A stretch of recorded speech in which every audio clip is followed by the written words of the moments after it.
दोस्तों, एक शादी समारोह में दुल्हन की विदाई बस होने ही वाली थी, तभी वहां पर किन्नरों की टोली आ जाती है और वहां पर बारातियों के सामने आती है, नाचती गाती है, उनका मनोरंजन करती है और शगुन के पैसे वगैरह वसूलती है। लेकिन जैसे ही उनकी नजर दूल्हे पर पड़ती है तो दोस्तों उसे देखने वाले लोग हैरान हो जाते हैं, क्योंकि दूल्हा जो था वह उन्हीं की कैटेगरी का लग रहा था, यानी कि वो भी एक किन्नर होता है। अब दोस्तों, चूंकि लड़की की शादी हो चुकी थी और विदाई का समय भी हो गया था, इसीलिए उनकी कुछ कहने की हिम्मत नहीं हो पा रही थी।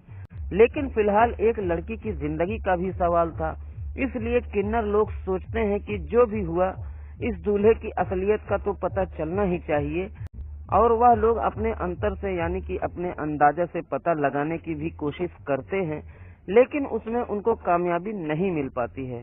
उसके बाद वो लोग लड़की के माता पिता से जाकर यह बात बताते हैं कि आपने अपनी लड़की की शादी जिस दूल्हे से कर रहे हो वह तो मर्द है ही नहीं, बल्कि एक किन्नर है।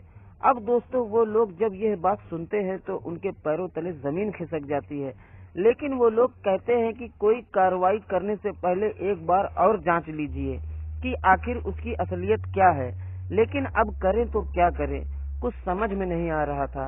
तभी कुछ औरतों ने मिलकर एक खतरनाक प्लान बनाया, जिसके मुताबिक वो लोग लड़की की जो भाभी थी उसकी इज्जत को दांव पर लगा देते हैं और कहते हैं कि तुम इस दूल्हे के साथ एक कमरे में जाओ गिफ्ट देने के बहाने, और उसके बाद तुम चेक करो कि यह मर्द है या फिर कुछ और है।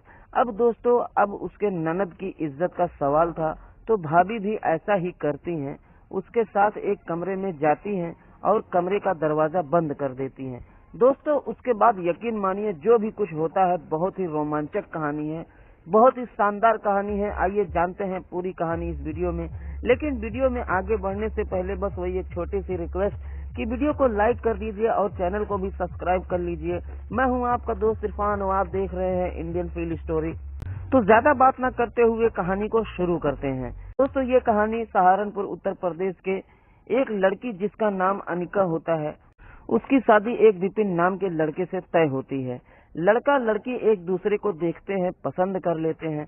माता पिता की रजामंदी से दोनों की शादी होती है। शादी का दिन आता है, धूमधाम से बारात आती है, शादी भी हो जाती है। दोस्तों, सुबह का वक्त हो रहा था, जबकि उस लड़की की विदाई की तैयारी चल रही थी। तभी वहां पर आपने बारातियों में देखा होगा, अगर आप लोग बाराती गए होंगे तो आप लोगों को पता होगा कि बारात में गाने बजाने वाले लोग आ जाते हैं, पैसे मांगने वाले आ जाते हैं, और जो किन्नर लोग हैं वह आजकल तो देहात और शहर कहीं भी वह हर जगह पहुंच जाते हैं। तो वहां पर भी 4 किन्नरों की टोली आकर पहुंच जाती है। अब आते ही वो लोग अपने बाजे के साथ आते हैं, वहां पर नाचना गाना शुरू कर देते हैं, लोगों से पैसे वसूलते हैं। लेकिन उनकी नजर जो थी वह दूल्हे और दूल्हे के बाप पर होती है, क्योंकि जो मोटी रकम होती है वह उन्हीं से मिलना होता है। लेकिन पता चलता है कि वो लोग लड़की के घर पर गए हैं कोई रस्म निभाने के लिए।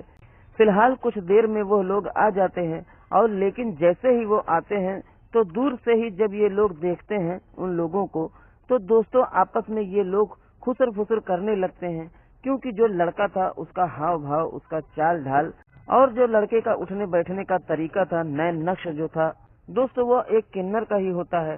अब ये लोग जब देखते हैं तो इन लोगों का लंबा अनुभव होता था, ये देखते ही पहचान जाते हैं अपने कैटेगरी के लोगों को। तो कहीं न कहीं इनको पता चल जाता है कि जो विपिन है, जो दूल्हा है, वह उन्हीं की ही कैटेगरी का लड़का है।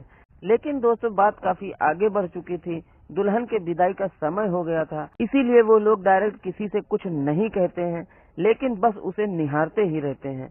जैसे ही विपिन उनके पास आता है, तैसे उन चारों में से एक किन्नर थी जिसका नाम पिंकी होता है, जिसका नाम अंजलि होता है। वो उससे कहती है कि हीरो, शादी कर लिया, गुजर बसर कौन करेगा। तभी जो उसका बाप होता है लड़के का, वो कहता है मेरा बेटा करेगा, और कौन करेगा। तो कहती है कैसे करेगा तुम्हारा बेटा, वो तो इस लायक लगता ही नहीं है। तभी दोस्तों, जो उसके पिताजी थे वह समझ जाते हैं कि कहीं न कहीं लोगों को शायद कुछ डाउट हो रहा है, कि कहीं न कहीं लोगों को कुछ डाउट हो रहा है। दोस्तों, अपनी जेब में वह तुरंत 5,000 रुपए निकालते हैं और उनके हाथों पर रख देते हैं, और कहते हैं कि आप लोग आशीर्वाद दीजिए और यहाँ से जाइए। लेकिन दोस्तों वो लोग जाने का नाम ही नहीं लेते हैं, क्योंकि जरूर वो मांगने खाने वाले लोग होते हैं, लेकिन उनके अंदर भी इंसानियत थी। वो सोचते हैं कि एक लड़की की जिंदगी का सवाल है और कहीं न कहीं अगर हम जानबूझकर अनजान हो जाएंगे तो इससे बुरा कुछ हो ही नहीं सकता है। इसीलिए वह लोग अपने स्तर से पता लगाने की कोशिश करते हैं। अब जो विपिन होता है, जहाँ पर वह बैठा था एक चारपाई पर, यह लोग जाती हैं और उसके बगल में बैठ जाती हैं। उसके बाद उसे छेड़ने लगती हैं, उसके जेब में हाथ डालती हैं, पैसे निकालने के बहाने इधर उधर पैंट में जेब हाथ डालती हैं और उसके बाद फिर इधर उधर टटोलने की कोशिश करती हैं। और यह सब जो लड़के का बाप था वह देख रहा था। दोस्तों, वह उन लोगों पर भड़क जाता है, कहता है जब आप लोगों को मैंने पैसे दे दिए हैं तब आप लोग मेरे बेटे को क्यों परेशान कर रही हैं? तुम लोग यहाँ से क्यों नहीं जा रहे हो?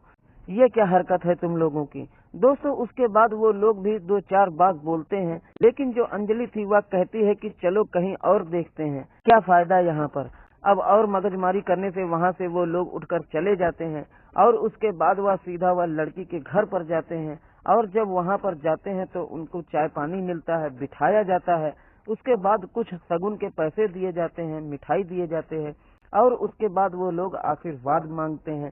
तभी जो सुमन थी वह लड़की की माँ को बुलाती है और उसके मौसी को, उसके बुआ को बुलाती है और कहती है कि आपने जिस लड़के से शादी करी है, क्या आपकी बेटी ने उससे प्यार किया था या लव मैरिज है या फिर अरेंज मैरिज है? तो वो लोग कहती हैं कि हमने ही लड़का को पसंद किया, फिर अपने बेटी को दिखाया और इस तरीके से शादी हो रही है। तो वो लोग कहते हैं लेकिन वो जो लड़का है वो मर्द नहीं लग रहा है, वो एक किन्नर है और आप लोग कैसे उससे शादी कर रहे हैं कि आप लोग को उसके असलियत के बारे में पता ही नहीं है। अब दोस्तों, जैसे ही औरतें सुनती हैं हैरान हो जाती हैं, कहती हैं कि तुम लोग ये बात कर रही हो। वह कहती हैं कि हम जो कर रहे हैं और जो कह रहे हैं वही सही है, लेकिन एक पर अभी भी डाउट है और आप जो अपने स्तर से जांच करवा लीजिए, क्योंकि अभी आपकी लड़की आपके घर पर है। लड़की की विदाई हुई नहीं है, जैसे आप लोग विदाई कर देंगे अगर वहाँ से वापस आएगी तो लड़की जाहिर सी बात है खराब हो जाएगी, उसका नाम खराब हो जाएगा। तो इसीलिए अभी भी वक्त है, आप लोग जो है जांच लीजिए कैसे भी करके कि वह लड़का है या फिर उसकी असलियत क्या है। लेकिन यह बात आप लोग अपने तक सीमित रखिए, अभी मर्दों में बात नहीं फैलनी चाहिए। कहती है क्या होगा, ये तो बड़ा ही गजब हुआ। कुछ औरतें कहती भी हैं कि मुझे पहले से ही डाउट था, जब हमने रात को इसको देखा उसके हाव भाव से ही लग रहा था कि वह कुछ अलग ही टाइप का लग रहा है। लेकिन फिलहाल अब जब इन लोगों को बता दिया तो उन लोगों को यकीन हो गया है कि कहीं न कहीं कुछ गड़बड़ है। अब वो लोग करें तो क्या करें। दोस्तों, कुछ नौजवान औरतें भी थी उस शादी में। वो लोग प्लान बनाती हैं, जिसके मौसी को कहती हैं कि अभी जब वो द्वार पर आएगा उसको गिफ्ट दिया जाएगा। तो जो अनिका की भाभी होती है, दुल्हन की भाभी जो होती है, उसको लोग मनाते हैं, कहते हैं कि तुम्हारी जिम्मेदारी है कि तुम उसको कमरे में ले जा करके कमरे में ले जाओ और फिर जांच करो, चेक करो कि उसकी असलियत क्या है। अब दोस्तों, वो भी सोचती है कि चलो मेरे ननद की जिंदगी का सवाल है और उसका पति घर पर था भी नहीं, मुंबई में रहता था, तो सोचती है कोई बोलने वाला रोकने वाला तो है नहीं, चलो कम से कम मैं ही चेक करके देखती हूँ कि आखिर क्या है। अब दोस्तों, प्लान बन जाता है, लेकिन जब लड़की की विदाई होती है तो विदाई से पहले एक और रस्म निभाई जाती है, जिसमें जो लड़की के तरफ वाले होते हैं, जितनी भी महिलाएं होती हैं, वह लड़के को गिफ्ट देती हैं अपने अपने तरफ से। और उसके बाद उसी में जो जूता छुपाई का रस्म होता है वो भी उसी में किया जाता है। इसी रस्म के बहाने उन लोगों को जो भी करना था वो करना था। अब दोस्तों, फिर घर से 2-3 लड़के जाते हैं बारात में, आमंत्रित करते हैं कि चलिए आप लोग जो है अपना गिफ्ट ले लीजिए। अब दोस्तों, दूल्हा और उसके 2-3 दोस्त वहाँ से चलते हैं और आते हैं, घर के बाहर एक चारपाई पर बैठ जाते हैं। लेकिन जैसे ही बैठते हैं तो जो दुल्हन की भाभी थी वो आती है और उसका हाथ पकड़ती है और कहती है कि चलिए सबसे पहले तो मैं आपको गिफ्ट दूंगी। दोस्तों, उसको लेकर वो एक कमरे में चली जाती है और दरवाजा बंद करती है। उसके बाद वो इधर उधर उसे छूने लगती है, उससे बहकी बहकी बातें करने लगती है। जब विपिन देखता है कि कुछ ज्यादा ही हो रहा है तो कहता है कि भाभी ये क्या आप कर रही हो? तो वह कहती है कि हमारे यहाँ ऐसा ही होता है, भाभियाँ ऐसे ही गिफ्ट देती हैं, आज के दिन जो मर्जी चाहे कर लो, सब कुछ फ्री है। वो कहता है कि हमारे यहाँ तो ऐसा कोई रस्म नहीं है। अनिका की भाभी कहती हैं कि लेकिन हमारे यहाँ तो ऐसा ही होता है। तो तुम्हें डरने की क्या जरूरत है, नुकसान तो मेरा ही हो रहा है ना। दोस्तों उसके बाद वो दरवाजा बंद करती है, लाइट बुझा देती है और उसके बाद वहाँ पर एक बेड पड़ा था, वहाँ पर उसको लिटा देती है। उसके बाद उसके साथ वो हरकतें करने लगती है। अब दोस्तों जो विपिन था वो अब दूसरा कोई नॉर्मल होता तो कुछ और ही उसका एक्शन होता, लेकिन जो विपिन था वह चुपचाप जो है जो भी कुछ कर रही थी उसकी भाभी कर रही थी। उसके तो समझ में नहीं आ रहा था कि वो करे तो क्या करे, उसका शरीर साथ ही नहीं, क्योंकि जो लड़के का शरीर होता है वह साथ ही नहीं देता है। दोस्तों वह एक किन्नर ही था। अब दोस्तों पूरे तरीके से जो अनिका की भाभी थी जब जांच लेती है, पूरा जांच पड़ताल कर लेती है, सब कुछ चेक कर लेती है, तब उसे यकीन हो जाता है कि वाकई में इसके अंदर कुछ था ही नहीं। लेकिन दोस्तों सवाल यह है कि अगर वो नॉर्मल लड़का होता, उसकी जगह पर कोई और होता तो फिर क्या होता, यह सोचने वाली बात है। लेकिन फिलहाल विपिन जो था वह एक किन्नर ही था और उससे कुछ भी नहीं हो पाता है। एक हिसाब से समझो तो वह परीक्षा में फेल हो जाता है। उसके बाद वह अपने कपड़े ठीक करती है और लाइट जला देती है और फिर वह कहती है कि ये बताओ कि तुम्हारी असलियत क्या है। अब जो विपिन था वो दोस्तों सर झुकाए बैठा था चारपाई पर, उसी बेड पर, लेकिन उसकी भाभी उसे कड़ाई से पूछती है कि बताओ तुम्हारी असलियत क्या है। और इधर जो दरवाजे के बाहर महिलाएं थी वह सोच रही थी कि अंदर पता नहीं क्या चल रहा होगा, उनके चेहरे पर बेचैनी थी। और उसके बाद कोई दरवाजा खटखटाता है। अब दोस्तों वह कहते हैं कि अब बताओ तुम्हारी असलियत क्या है।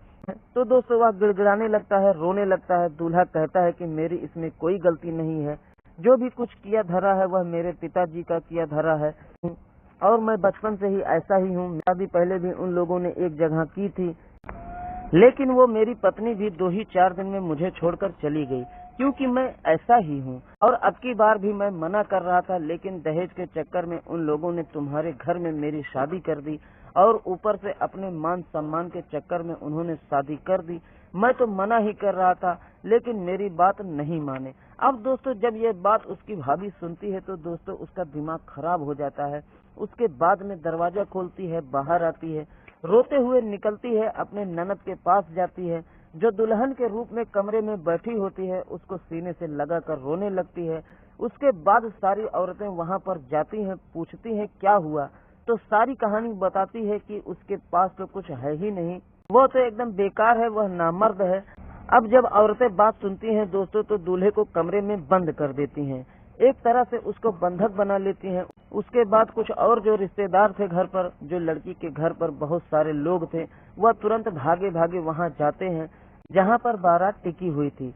5-6 लोग जो भी थे उनको घेर लेते हैं और कहते हैं कि तुम लोगों ने इतना बड़ा धोखा दिया, झूठ बोलकर एक किन्नर से मेरे बेटी की शादी करवा रहे थे, और उनको पकड़ लेते हैं। उसके बाद उनको लेकर घर पर आते हैं।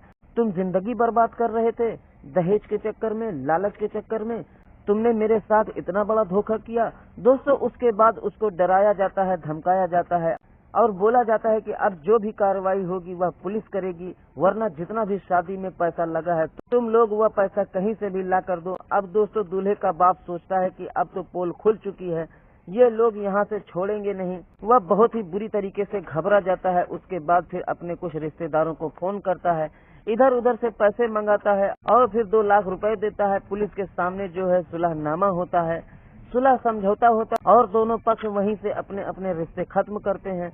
हालांकि उसमें पहले जो दूल्हे का बाप था उसका एक और लड़का होता है, दूल्हे का भाई होता है, तो वो कहता है कि हमारा यह लड़का जो है ये ठीक है, आप इसकी जांच कर लो, इस पर जो है दुल्हन की विदाई कर दो, इससे शादी कर दो। लेकिन अनिका के घर वाले मानते नहीं हैं। वह कहते हैं कि तुम यहाँ से चले ही जाओ, उसी में आप लोगों की भलाई है। उसके बाद वो लोग किन्नरों का धन्यवाद अदा करते हैं, कहते हैं कि आप लोगों की वजह से हमारे बेटी की जिंदगी बच गई। वो लोग कहते हैं कि हम मांगते खाते जरूर हैं, लेकिन हम जानते हैं कि हमारी जिंदगी कैसी चल रही है। मुझे विपिन से हमदर्दी है, जो दूल्हा है उससे हमदर्दी है, लेकिन कहीं न कहीं इस लड़की की जिंदगी का सवाल था, तो इसीलिए हम लोग जो है जो भी किए वह हमारा फर्ज था। उसके बाद वो विपिन से कहते हैं कि भाई तुम घबराओ मत, अगर तुम चाहो तो हमारे साथ आ सकते हो। लेकिन जो विपिन था वह मना कर देता है। अब दोस्तों अनिका की जिंदगी तो बच गई, लेकिन एक हिसाब से उसकी जिंदगी खराब भी हो जाती है, क्योंकि अब इतने सारे पैसे लग चुके थे, इतने सारे रिश्तेदार आए थे, शादी भी हो चुकी थी। तो ऐसे मौकों पर आपने अक्सर सुना होगा कि कहीं अगर शादी लड़की की ऐसे मौके पर टूट जाती है तो कोई दूसरा वहीं पर तैयार हो जाता है, उससे शादी कर दी जाती है। ऐसा आपने अक्सर सुना ही होगा, लेकिन यहाँ पर कोई था ही नहीं। फिलहाल जो उसकी भाभी थी, जब वो रोती है तो उससे पूछती है कि क्या तुमने किसी से प्यार किया था, किसी को पसंद करती हो, तो उसी से तुम्हारी शादी करा देती हूँ। दोस्तों, फिर अनिका जिस लड़के का नाम बताती है उसे सुनकर उसकी भाभी चौंक जाती है, क्योंकि जो लड़का था जिससे वो प्यार करती थी वो उसी का भाई होता है, उसके भाभी का ही भाई था। वो कहती है कि भाभी, हम दोनों एक दूसरे से प्यार करते हैं। ये बात और है कि हम अपने घर में कभी बता नहीं पाए, तो इसीलिए अगर आप चाहो तो हमारी अपने भाई से पूछ लो, वो शादी में आया हुआ था, आप उससे हमारी शादी करवा दीजिए। अब दोस्तों, यह बात वो अपने भाई से पूछती है तो उसका भाई भी बोलता है कि हाँ दीदी, सही बात है, लेकिन हम डर की वजह से अपने घर में कभी किसी से नहीं बता पाए। और उसके बाद जो उसकी भाभी थी वह अपने सास ससुर से बात करती है, वह बताती है और रिश्तेदारों से बताती है तो रिश्तेदार कहते हैं कि चलो कोई बात नहीं, जो लड़का है तुम्हारा भाई है वह भी बहुत अच्छा है, अनिका जो है वह भी बहुत अच्छी लड़की है, कोई बात नहीं, शादी कर देते हैं। दोस्तों, उसके बाद उस रात जो है वह दिन तो बीत जाता है। अब दोस्तों, उसी रात जो है अनिका और उसकी भाभी का जो भाई था, इन दोनों की शादी होती है। अगले दिन जो है इनकी विदाई होती है। उसके माता पिता भी इस रिश्ते को एक्सेप्ट कर लेते हैं और उसके बाद आखिरकार जो अनिका होती है वह अपने ही भाभी की भाभी बनकर उसके मायके जाती है, यानी कि अपने ससुराल जाती है। तो इस तरीके से भी घटनाएं समाज में घटती रहती हैं कि जिन पर यकीन कर पाना बहुत ही मुश्किल होता है। फिलहाल दोस्तों, ये कहानी बहुत ही शानदार लगी, मुझे लगा आप लोगों को सुनाना चाहिए। कैसी लगी आप लोगों को कमेंट में जरूर बताइएगा। अगर अच्छी लगी हो तो प्लीज वीडियो को लाइक करें और चैनल को भी सब्सक्राइब कर बेल आइकन को जरूर प्रेस करें। मिलता हूं किसी और वीडियो में किसी नई कहानी के साथ। जब तक के लिए आप अपने और अपने परिवार का ख्याल रखिए। जय हिंद, जय भारत।